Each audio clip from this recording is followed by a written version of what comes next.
Motorola has been on a roll in recent months, releasing a slew of devices covering the entire mid-range segment. Their latest offering? The Moto X4.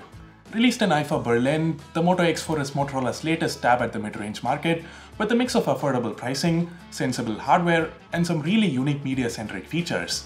The X4 is a phone that I'm looking forward to. But is it one that you should get hyped for? Well, let's find out, shall we? This is Sundar, you're watching C4 eTech, and today we talk about the Moto X4.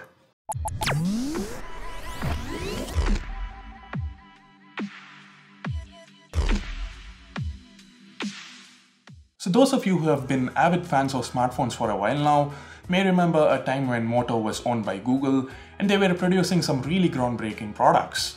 Way back in 2013, the Moto X made its debut. With a stunning array of customization options, a special language processing core, the Moto X was a flagship that stood apart. Enough reminiscing though, let's come back to the present. It's been a couple of years and now the Moto Z takes the crown of Moto flagships. The Moto X makes its resurgence by sliding in between the Z and the G lineup, and that is evident from the first time you glance at the build. Gone is the metal unibody design that almost every phone seems to sport. Instead, the Moto X4 is sandwiched by Gorilla Glass 3 to both the front and back with an aluminum trim running around it. Available in black and blue, the phone looks gorgeous. Some might even say it reminds them of Samsung's Galaxy lineup with a 3D curved glass to the back and 2.5D glass to the front. With an 8mm thickness and a very manageable 5.2-inch screen up front, the Moto X4 should fit snugly into most palms. My only complaints? The camera hub to the back that houses the dual camera setup. More on that later. And the glass back, from what I've seen, might be a fingerprint magnet. That being said, I'd love to hold this phone in. Okay guys, you can't see this, but Ash is shaking his head at me and saying no way. Guys, you be the decider. Shouldn't I be allowed to review this phone? Drop a hashtag Sundar if you support me in the comments, and a hashtag Ash if you think Ash is right. Moving on though, let's talk about the rest of the device. The front houses a 5.2-inch 1080p IPS LCD display and is flanked underneath by a fingerprint sensor. Now this sensor also comes with various gesture support to navigate through the UI. This was a feature originally popularized by Meizu in their Flyme OS. Speaking of, we recently unboxed the Meizu Pro 7, you can check that out, I'll leave a card to it. Coming back to the X4, let's dive into the internals. The chipset inside is a Snapdragon 630, and along with it there are two variants with 332 and 464 gigs of RAM in internal storage respectively. Now, the 630 is one of the newer mid-range chips that consists of 8 Cortex A53 cores clocked at 2.2 GHz paired with the Adreno 508 GPU.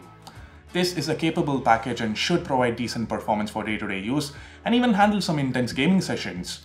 Powering all of this is a 3000 mAh non-removable battery. Now battery life has been quite good in most phones sporting the 625 and 626 chipsets, and this should fall in the same vein. Motorola also packs in a 15-watt turbocharger that fits into the USB Type-C port and can juice up the X4 pretty quickly. With that, let's come to the cameras.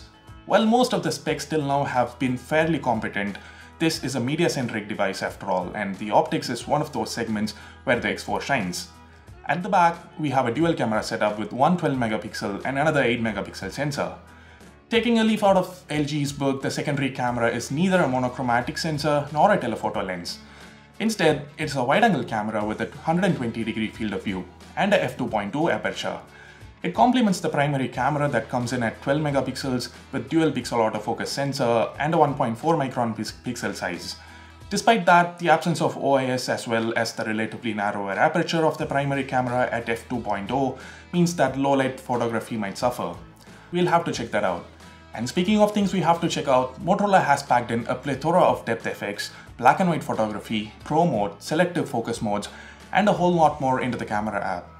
If you guys want us to check all of that out, then smash that thumbs up button so that we know you guys want us to get this phone as soon as it launches in India. Turning to the front camera, there is a 16MP camera with a selfie flash and selfie panorama mode that seems quite interesting. There is also a special night mode that uses pixel interpolation technology to produce 4MP shots. Enough of the optics though. I'm sure you guys want to know what other special tricks does the X4 have up its sleeve. Well, it comes with Bluetooth 5.0, and thanks to Moto's partnership with a French startup called Tempev, the Moto X4 can not only connect to 4 Bluetooth devices at once, but also control their volumes at the same time. Bluetooth speakers have become increasingly common, and for those of you who love house parties, the Moto X4 became a lot more desirable. It doesn't just stop there though, for Moto has baked in Amazon Alexa into the software, and that opens up a whole world of connected devices that can now be operated from your phone. Other than that, on the software front, the phone runs on an almost stock build of Android 7.1 Nougat, with Moto features like Moto Actions and Moto Display all present and accounted for. So, time to wrap it up then. Keeping the nostalgia of the Moto X series aside for a while, what does the Moto X get you? Well, it loses the Moto mods from the flagship Z lineup, but retains the premium look and also even gains a headphone jack. However, the build quality, better optics, and IP68 water and dust resistance, along with a few special software features seem to be all that separates it from the Moto G5S line of devices. In the end, it all comes down to pricing. And although international prices have not yet been released, we do have the European pricing, which stands at €399 or around 30,000 Indian rupees. At that price, the Moto X4 becomes hard to justify, especially given that the earlier generation Moto Zs are priced lower and that the Honor 8 Pro and OnePlus 5 are available in that price range. So what do you guys think? If you guys are excited about the return of the Moto X lineup, do give this video a thumbs up and share it across your social media.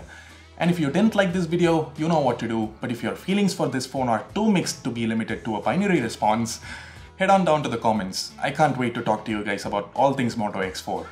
For more of our thoughts and reviews on the latest tech, get subscribed to C4E Tech and hit that bell icon to get on the notification squad. Till then, this is Sundar, leaving for the moment. Have a nice day.